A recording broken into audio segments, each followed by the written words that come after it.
L'autorégulation est une habileté importante pour le développement de votre enfant. Oh, c'est bon, regarde. Par où matière, tu veux parler? L'enfant est davantage prêt à apprendre s'il est calme et concentré. Tu veux Dora? OK, on va voir. Il est donc important de lui montrer à maîtriser ses sentiments et son comportement pour qu'il puisse s'adapter de façon positive aux situations changeantes. L'autorégulation consiste à être le maître de son comportement, de ses sentiments et de son attention. Elle se développe chez un enfant qui reçoit les soins attentionnés d'adultes bienveillants. Le terme autorégulation veut dire la capacité de ne pas aller aux extrêmes d'expérience, les extrêmes d'émotion particulièrement. On peut sentir quelque chose très fort, mais c'est important de le réguler à moins. Si on a peur, si on peut se calmer un petit peu, on peut fonctionner mieux. C'est vrai pour les adultes, c'est aussi vrai pour les petits-enfants. L'autorégulation peut affecter le développement du cerveau de différentes façons. Un enfant qui éprouverait, par exemple, des difficultés ou des défis, justement, à autoréguler ses émotions, on va pouvoir observer des comportements comme de l'anxiété, de l'agressivité, il peut y avoir aussi de la colère. Et ça, évidemment, quand le cerveau est occupé à gérer tout ça, ça laisse moins de place aux apprentissages. Mais, encore une fois, le parent peut jouer un rôle crucial pour aider son enfant à ce niveau-là, en étant par exemple un modèle, en l'aidant à trouver des solutions et en l'aidant à gérer de façon acceptable certaines situations. Les parents peuvent aider un tout petit à observer, à écouter, à comprendre les conséquences, à utiliser des mots et des gestes pour expliquer ses besoins et à résoudre des problèmes. Ceci va l'aider à surmonter les obstacles de la vie. Cela lui permettra aussi de rester calme et attentif, ce qui est fondamental pour apprendre. En tant que parent, vous devez rester calme vous aussi. Quand vous passez du temps avec votre enfant, évitez les distractions comme les messages textes et la télévision.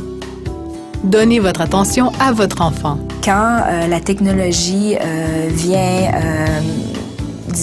interférer avec les routines, le repas, vient interférer avec le temps que le parent peut consacrer à son enfant, bien évidemment, ça va avoir un impact sur l'enfant qui peut se sentir délaissé, qui peut avoir l'impression d'être moins important pour le parent que tous ces modes de technologie-là.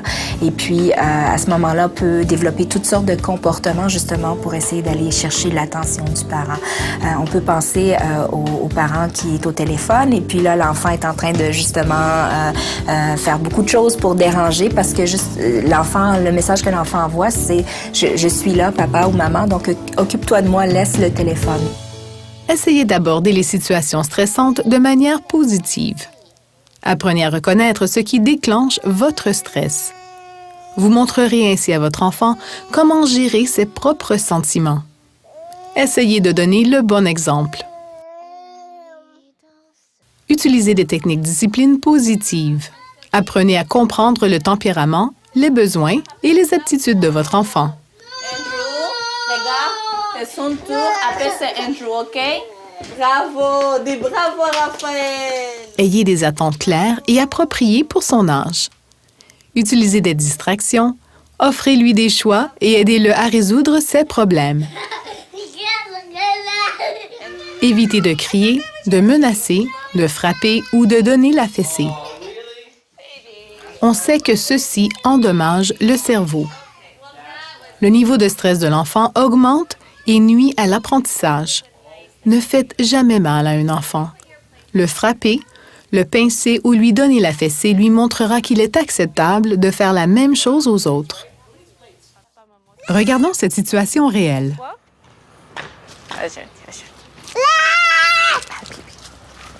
Alors, on va marcher ici. Non, regarde.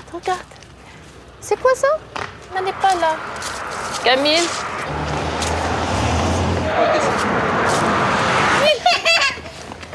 Camille, regarde-moi. Regarde. elle est belle. Il y a plein de feuilles. On va les compter. 1. Là. Et celle-là, regarde celle-là. Oui, derrière. C'est jaune. On va la sentir. Regarde. Waouh, regarde une coccinelle. Regarde. Celle-là. Wow, elle est où? Elle est là. Donne-moi ta main. Coccinelle. Voilà la coccinelle. Coco la coccinelle. Oh, elle est partie. Elle est où la coccinelle? Mais regarde, on va compter. On va compter ici. 1, 2, 3, 4. Dans cet extrait-là, ce qui est intéressant, on voit un enfant un petit peu plus vieux qui, au tout début, pose certains défis au niveau de respecter les limites que le parent essaie d'établir et puis, décide d'aller dans la direction opposée que maman avait choisie et donc, ça devient un petit peu un jeu pour lui. Plus maman va essayer de dire, par exemple, de revenir. Et maman réussit à bien récupérer la situation en utilisant son environnement, puis en présentant à l'enfant des nouveaux éléments d'intérêt. Donc, regarder les fleurs, regarder la coccinelle, compter les pétales sur la fleur. Puis, on voit comment l'enfant est tranquillement ramené vers maman. Et puis, la situation est complètement changée. Donc, l'idée de se sauver, de ne pas respecter les limites est un peu oubliée. Et puis là, on est dans une nouvelle situation d'apprentissage où maman offre des choses nouvelles à découvrir.